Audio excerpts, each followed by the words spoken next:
Hoje, durante o dia, uma palavra saltou à minha mente. A palavra remoção. O ato ou o efeito de remover, de tirar, de mudar de lugar. Não necessariamente de destruir, de eliminar, mas simplesmente de mudar de lugar. Hoje nós temos ouvido muito a palavra ressignificar, dar um significado novo àquilo que te aconteceu. Alguns chegam a dizer que nosso ministério está diretamente condicionado às nossas dores. Na maioria das vezes é na dor. Eu tenho um ministério de família e foi a minha maior dor não ter um pai, não ter uma mãe. Dá um significado novo para isso, conseguir obter êxito na hora de remover algumas coisas. Mas a história que veio à minha mente foi a história da arca, da aliança. E como num período as pessoas tiveram tanta dificuldade para removê-la, para mudar essa arca de lugar. E eu quero mostrar algumas coisas que tocaram o meu coração de uma forma profunda e eu acho que dá uma bela aplicação para essa noite. Primeiro livro do profeta Samuel, capítulo de número 2, verso 12. Eu queria que vai ser uma palavra pequenininha. Eram, porém, os filhos de Eli, filhos de Belial, e não conheciam ao Senhor. Porquanto o costume daqueles sacerdotes com o povo era que, oferecendo alguém algum sacrifício, vinha o moço do sacerdote, estando se cozendo a carne com um garfo de 3 dentes em sua mão, dava com ele na caldeira ou na panela ou no caldeirão ou na marmita, e tudo quanto o garfo tirava, o sacerdote tomava para si. E assim faziam a todo Israel que ia ali a Siló. Também, antes de queimarem a gordura, vinha o moço do sacerdote e dizia ao homem que sacrificava: dá essa carne para assar ao sacerdote, porque não tomará de ti a carne cozida, senão crua. Dizendo-lhe o homem: queime primeiro a gordura de hoje, e depois toma para ti quanto desejar a tua alma. Então ele lhe dizia: não, agora a hás de dar, e se não, por força a tomarei. Feche os seus olhos. Senhor nosso Deus e Pai, em nome de Jesus, eis aqui a tua palavra. Continua falando conosco e usa-me como um canal de bênção, pelo poder do nome de Jesus. Você pode dizer amém? Amém. Preste atenção. O texto narra um momento onde as pessoas estão indo oferecer sacrifícios ao Senhor. E 2 sacerdotes, Ofni e Finéias, os filhos de Eli, exercem um nível de autoridade tão grande que aqueles indivíduos que estão sacrificando precisam se submeter a esses 2 rapazes. E qual era o problema desses rapazes? A quebra de princípios. Eles estão querendo provar e ter coisas que Deus não autoriza. Pelo menos que seja feito antes dele. Eu não sei se você reparou, mas o homem responsável, ele está dizendo para Ofni e para Finéias: vamos fazer o seguinte, cara, Primeiro, vamos oferecer ao Senhor, vamos colocar Deus em primeiro lugar. E depois que estiver resolvido as questões com Deus, aí você pega o que você quiser. Ele disse: não, não é assim que eu quero segundo o meu modelo. Ou você me dá o que eu estou pedindo, ou eu vou pegar a força. E assim era a vida desses dois rapazes. É dessa forma. Eu só preciso que você entenda isso, para que eu te mostre a próxima fase dessa história. Mas antes eu preciso que você entenda quem são esses caras, como eles se comportam, o que eles fazem, quem eles são. São pessoas desobedientes a Deus, descompromissadas com Deus. Posso ouvir um amém? Amém. 1 Samuel capítulo 4, verso 2. Preste atenção. 1 Samuel 4, 2. Os filisteus se dispuseram em ordem de batalha para sair ao encontro de Israel. E estendendo-se a peleja, Israel foi ferido diante dos filisteus, porque feriram na batalha no campo uns 4.000 homens. Tornando o povo ao arraial, disseram os anciões de Israel: por que nos feriu o Senhor hoje diante dos filisteus?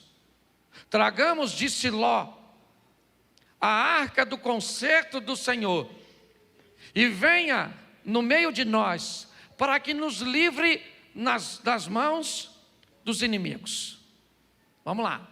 Enviou, pois, o povo a Siló, e trouxeram de lá a arca do concerto do Senhor dos Exércitos, que habita entre os querubins.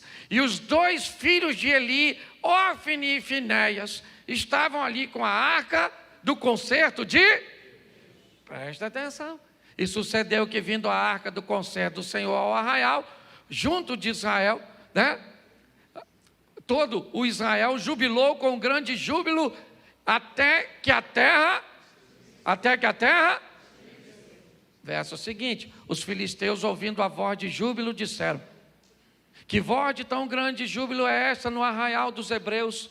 Então souberam que a arca do Senhor era vinda ao... Presta atenção em mim aqui agora, vai ser rapidinho.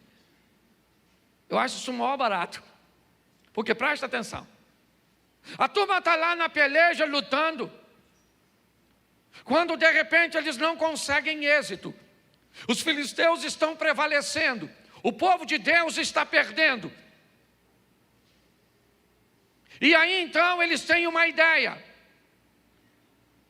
por que será que Deus está permitindo a nossa perda?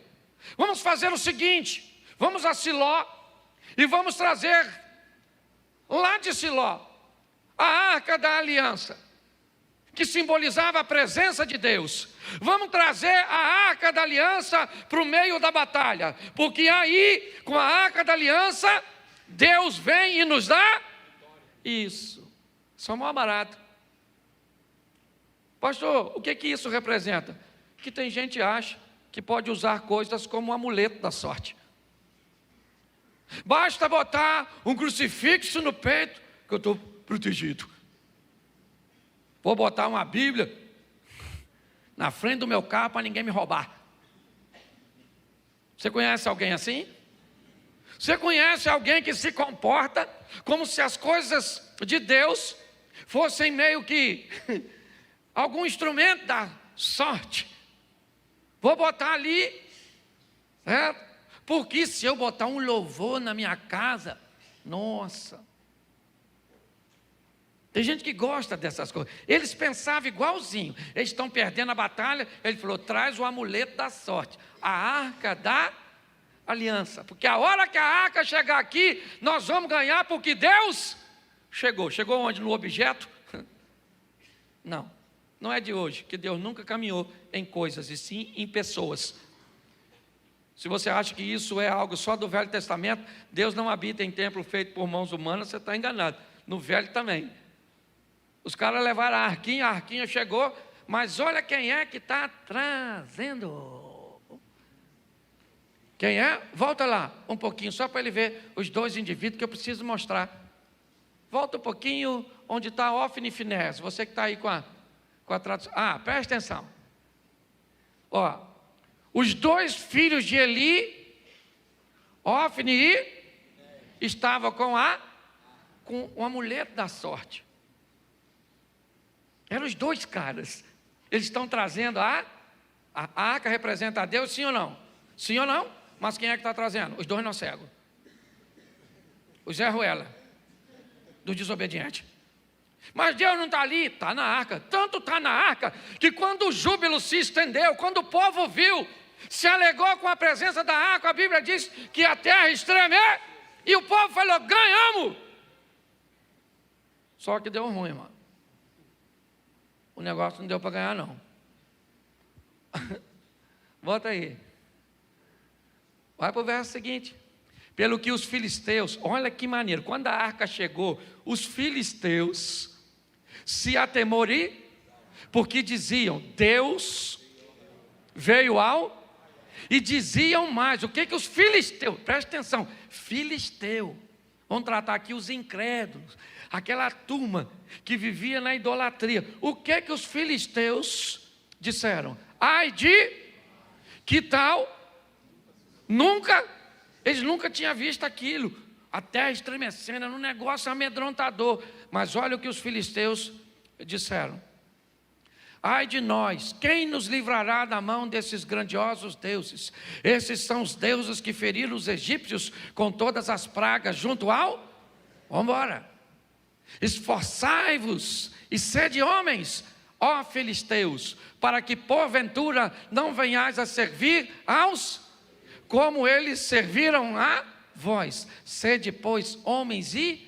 Essa frase indica que os caras estão dizendo, aí rapaziada, nós estamos lascados mesmo, e pelo menos nós vamos morrer lutando, porque o Deus deles é o Todo-Poderoso, que deu vitória a eles sobre os egípcios, e nós, isso aqui é praticamente com uma sentença de morte, vamos morrer, mas vamos morrer lutando.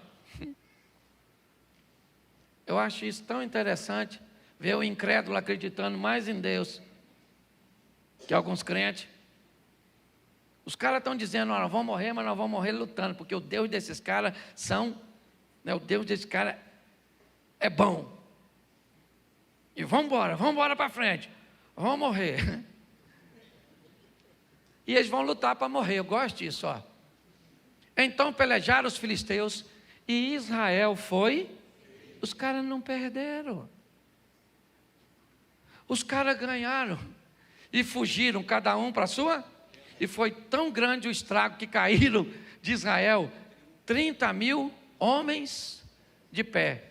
Verso seguinte, eu leio bastante aqui porque o pessoal quase não lê em casa. E foi tomada a arca e os dois filhos morreu, o Ofni e o Finéias. Morreram. Isso é legal. O pastor está falando que os caras morreram. E é legal? Não, eu estou dizendo que a postura deles precisa morrer. A postura de nós quando não temos compromisso com Deus, que achamos que Deus não está em primeiro lugar, que as coisas de Deus não devem ser examinadas com carinho, com respeito, com exatidão. Quando queremos abrir algumas concessões para viver o que Deus tem para nós. O Ofni e o Finéias morreram. E aí o pessoal volta para avisar, que eu não posso ler tudo também, eu só leio o restante de casa. Voltaram para falar do Eli, o pai dos dois, e falou, seus filhos morreram, e roubaram a arca, o amuleto foi embora. Aí o Eli virou para trás assim, quebrou o pescoço, morreu também, terceiro morrendo. Note que até o presente momento não morreu nenhuma mulher. Agora que vai morrer, a mulher do Finéias, que está grávida, entra em trabalho de parto, morre, note que é 3-1. 3 homens morrendo para uma mulher, a estatística continua até hoje. Eu fui esse dia num trabalho de terceira idade, tinha 40 viúvas e 3 viúvos. Eu voltei para casa doido, falando, aqui em casa você morre primeiro. Olhe para mim, preste atenção aqui. Dá uma olhadinha nessa história. Por quê? Porque a Arca da Aliança foi tomada. E agora ela está de posse dos filisteus. Os filisteus falando, se a gente já estava ganhando sem a arca, imagine com a arca. E leva a arca. Sabe o que eu acho engraçado? É que eles não tinham nenhuma noção de como deveriam carregar a arca. Provavelmente todo mundo encostava. Todo mundo tinha curiosidade. E nada aconteceu. Note que quando alguém que sabe o que deve fazer e não faz, o problema é muito mais grave do que alguém que sabe o que deve fazer.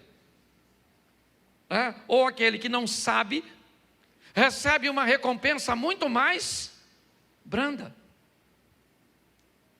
Os filisteus estão levando a arca, é verdade. Estão removendo a arca para o arraial deles. Aí o texto diz que deu um problema nas hemorroidas. Estou falando sério, depois você lê. A Bíblia é muito engraçada, né? Deu uma crise de hemorroida. Até os bichos estavam com problema de hemorroida. Está escrito, gente, estou brincando não. Por quê? Eu também não sei. Certo? Eu sei que eles estão se lascando com a Arca da Aliança. E ao invés de dar sorte, está dando azar. Mas por quê, pastor? Porque com Deus não se lida assim. Não é uma peça, não é uma Bíblia.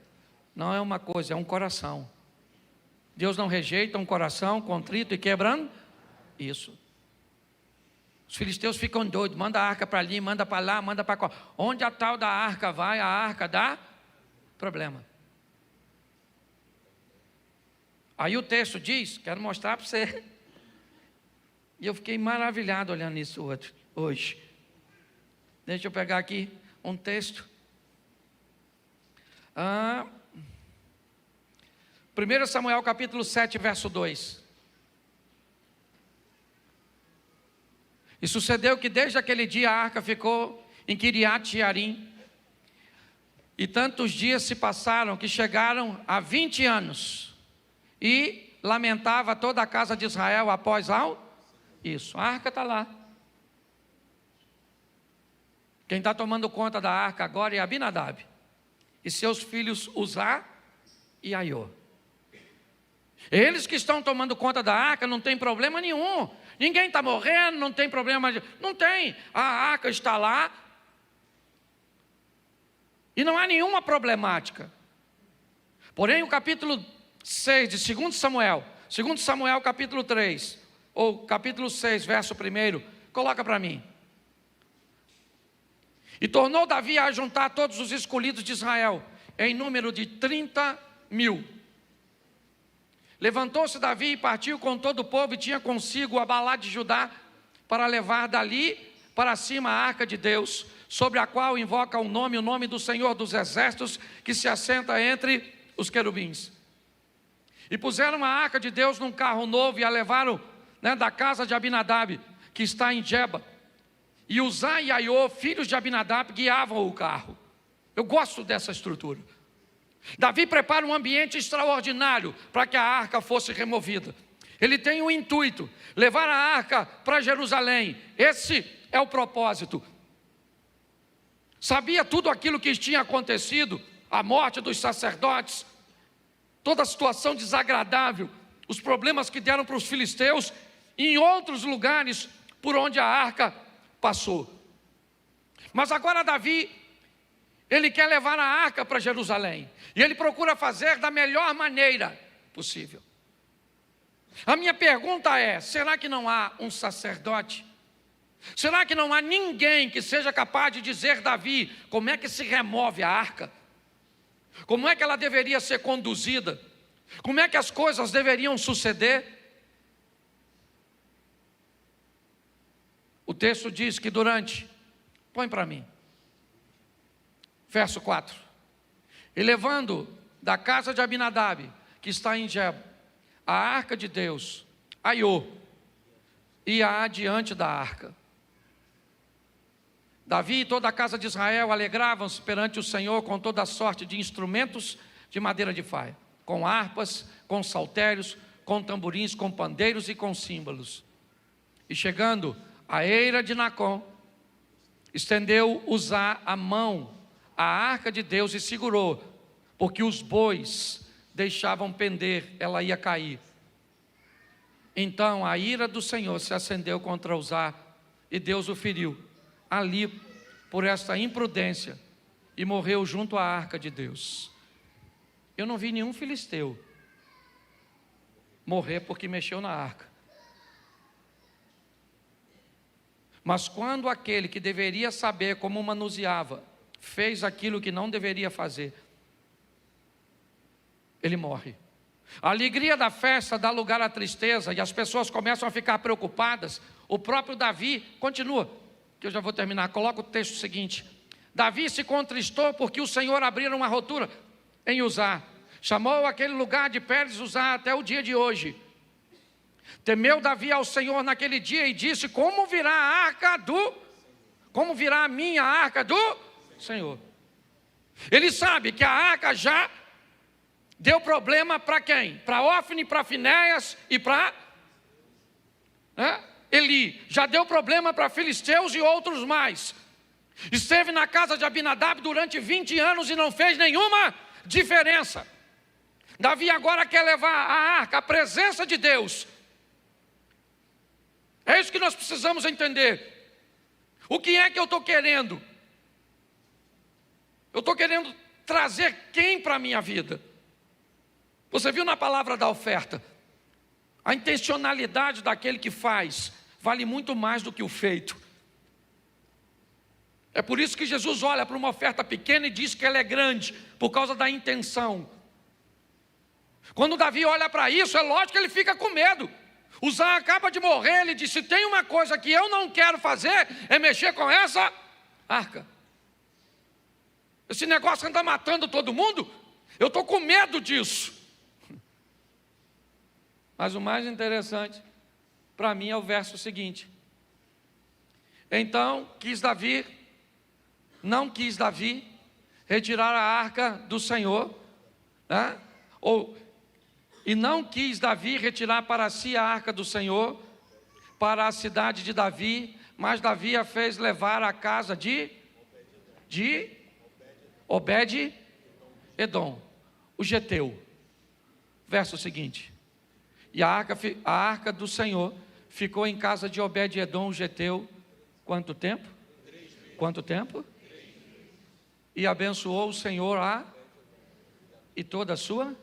Aí, meu irmão, eu fui caçar quem é esse cara, porque não faz sentido. Uma arca que mata sacerdote, dá problema para filisteu, mata o outro que está querendo até de certa forma proteger, ajudar. Porque me parece que com Deus fim não justifica o meio.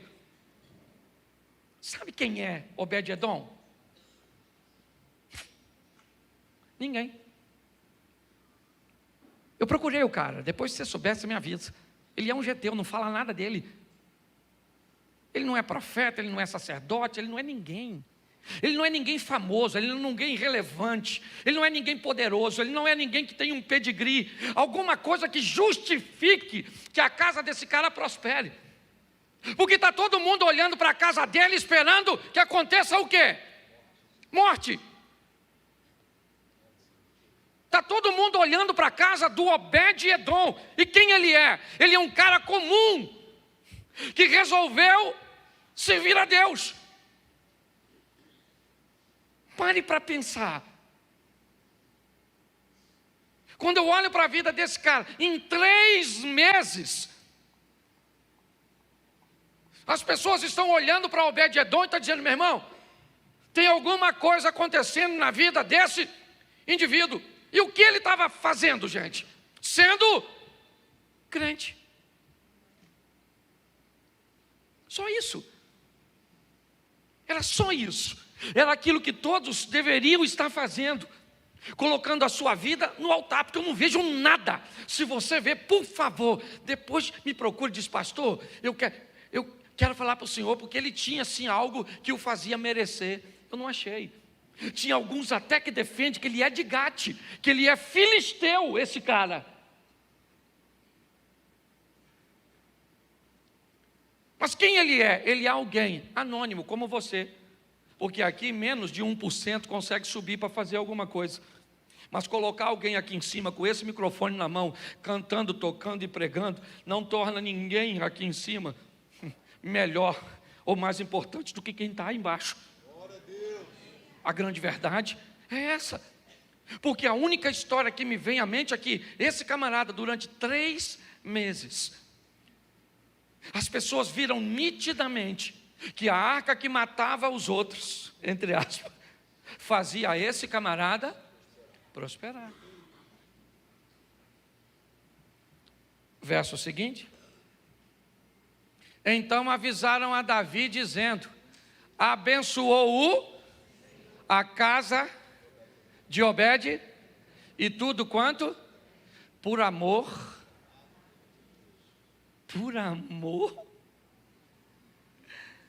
O cara foi abençoado porque amava o que sacerdote não amava. Porque cuidava daquilo que outros deveriam ter o mesmo zelo e não tinha. Às vezes nós focamos nos grandes heróis e não tem problema nenhum. Mas o que a Bíblia está me mostrando é um mero desconhecido, Obed-Edom. É alguém que a arca vai para a casa dele, provavelmente para Davi, se é que ele era um estrangeiro, pensando, se ele morrer, não tem nada de, é mais. Mas a arca não foi para a casa dele por acaso. Foi porque era alguém que amava a Deus, e não a arca. Porque a arca não estava dando vitória para Filisteu, nem para Israel. O que a Bíblia, me parece, está dizendo a mim e a você, é que agora esse cara que tinha tudo para estar morto, porque os outros estiveram, e eram sacerdotes, eles morreram, e ele, está todo mundo de olho nele, esperando para ver o que vai acontecer, porque está todo mundo de olho na nossa vida. Nós estamos envoltos numa grande nuvem de testemunho, todo mundo de olho em nós, torcendo para o nosso ministério despencar, para as coisas acontecerem contrário. Está todo mundo olhando, e todo mundo que olha para ele, começa a dizer o seguinte: Deus está abençoando a casa desse cara, e tudo que ele tem, e isso tem um motivo, esse cara ama a Deus. Esse camarada tem o seu coração, e olha para essa questão, foi pois Davi, e trouxe a arca de Deus para cima, da casa de Obed-Edom, a cidade de Davi, com, verso seguinte, e sucedeu que, quando os que levaram a arca do Senhor, tinham dado 6 passos, sacrificava ele, os bois e carneiros. Preste atenção, da primeira vez, quem é que carregava a arca? Os bois. Agora, o que acontecia com os bois? Eram sacrificados enquanto a arca era conduzida, carregada por homens. Muitas vezes, nós vemos essa história bem próxima de nós. Somos muito místicos. Eu fui para Israel, eu vi gente querendo trazer a água do Jordão. Tem gente que queria saber onde Jesus pisou. Pastor, será que ele pisou aqui? Porque ele acreditava que se pisar onde Jesus pisou, a vida muda. Nós somos muito místicos. Um cara simples, como Obed-Edom, talvez descartável na visão de alguns, foi aquele que mostrou para todos o que faz o mover de Deus. O que eles queriam contra os filisteus, Obed-Edom viveu. O que eles queriam era a aprovação de Deus, mas eles ofereciam sacrifício. Eu não vi Obed-Edom oferecer nenhum. A única coisa que eu vi ele fazer foi amar a Deus, porque Deus encontrou nele, no coração desse cara, o amor. Pare de achar que você não tem importância. Pare de achar que você não é expressivo. Você quer viver com Deus coisas extraordinárias? O ame.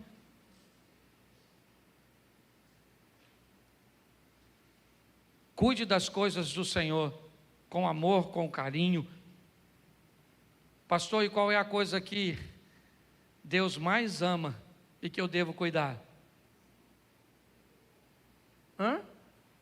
Você. Deus amou o mundo de tal que deu seu Filho unigênito para que todo aquele que nele crê não pereça, mas tenha. Qual é a coisa mais importante que você tem que cuidar, que é o que Deus mais ama? Você mesmo. Você quer agradar a Deus? Cuide de você. Cuide de sua saúde emocional, de sua saúde física, de sua saúde espiritual. Cuide de você de uma tal forma que as pessoas olhem para você e digam: caramba, esse camarada está igualzinho Obed-Edom. E o que ele tem? Amor. Ama o quê? Aquilo que Deus ama, que é a si mesmo. Eu queria que essa reflexão fosse conosco, para que nós possamos entender que pessoas simples podem viver coisas extraordinárias, não porque colocam uma Bíblia na frente do seu carro, não porque colocam uma estátua dentro da sua casa, não porque colocam um crucifixo, não porque colocam um rádio sintonizado, cantando um louvor, não, porque colocam amor em Deus, porque ama a Deus acima de todas as coisas, e o próximo como a ti mesmo.